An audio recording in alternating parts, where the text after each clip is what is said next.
Mixing the dream. It was dark now. The night had already begun.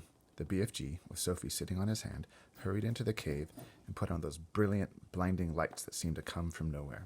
He placed Sophie on the table. "Stay there, please," he said, "and no chittering. I is needing to listen only to silence when I is mixing up such a naughty, plexicated dream as this." He hurried away from her. He got out an enormous empty glass jar that was the size of a washing machine. He clutched it to his chest and hurried towards the shelves on which stood the thousands and thousands of smaller jars containing the captured dreams. "Dreams about the giants," he muttered to himself as he searched the labels. "The giants is guzzling human beings. No, not that one, nor that one. Here's one, and here's another."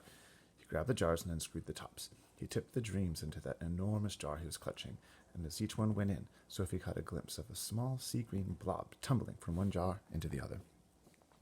The BFG hurried towards another shelf. "No," he muttered, "I is wanting dreams about giggle houses for girls and about buggle boxes for boys." He's becoming very tense now. Sophie could almost see the excitement bubbling inside him as he scurried back and forth among his beloved jars. There must have been 50,000 dreams altogether up there on the shelves, but he seemed to know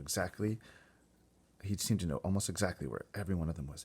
"Dreams about the little girl," he muttered, "and dreams about me, about the BFG. Come on, hurry up, get down with it. Now, where in the Wonka world is I keeping those?"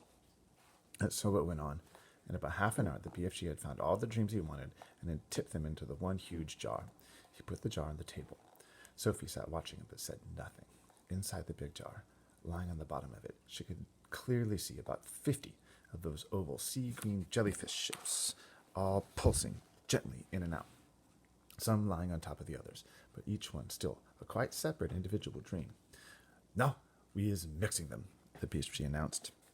He went to the cupboard where he kept his bottles of Frobscottle, and from it he took out a gigantic egg beater. It was one of those that has a handle which you turn, and down below there are a lot of overlapping blades that go whizzing round. He inserted the bottom end of this contraption into the big jar where the dreams were lying. "Watch," he said. He started turning the handle very fast.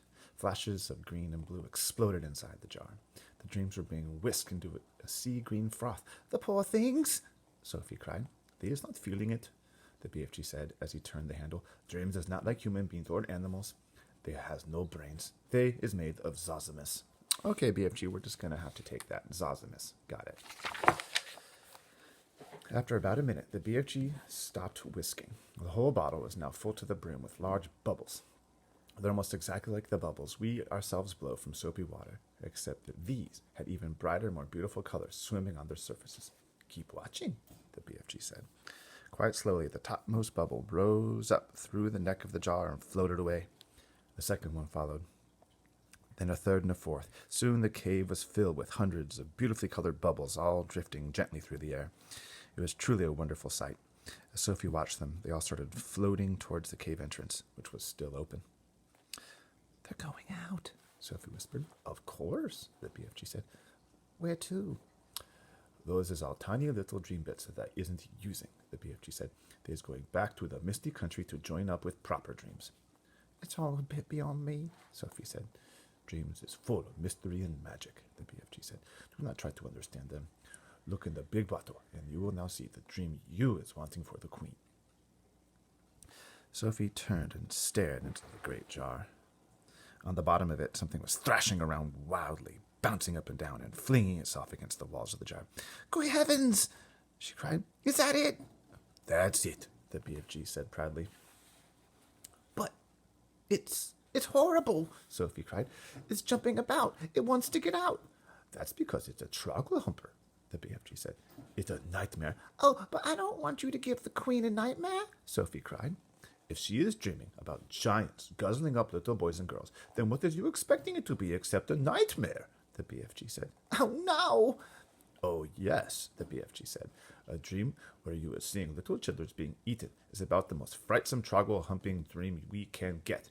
It's a kicksy bog thumper. It's a wopsy grob switcher. It is all of them riddled into one. It is as bad as that dream I blew into the flesh lump eater this afternoon. It is worse." Sophie stared down at the frightful nightmare dream that was thrashing away in the huge glass jar. It was much larger than the others. It was about the size and shape of, shall we say, a turkey's egg. It was jellyish. It had tinges of bright scarlet deep inside it. There was something terrible about the way it was throwing itself against the sides of the jar. I don't want to give the queen a nightmare, Sophie said.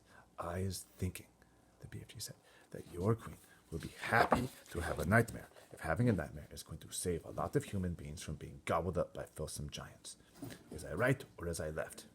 I suppose you're right, Sophie said. It's got to be done. She will soon be getting over it. Have you put all the other important things into it?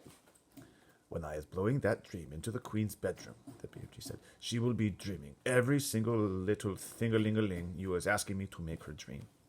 About me sitting on the windowsill? That part is very strong. About a big friendly giant? I is putting in a nice long goblet about him, the BFG said.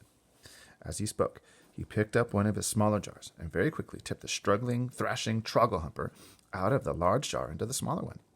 Then he screwed the lid onto the jar Then he screwed the lid tightly onto the small jar. That's it, he announced. We is now ready. He fetched his suitcase and put the small jar into it. We're going to stop there.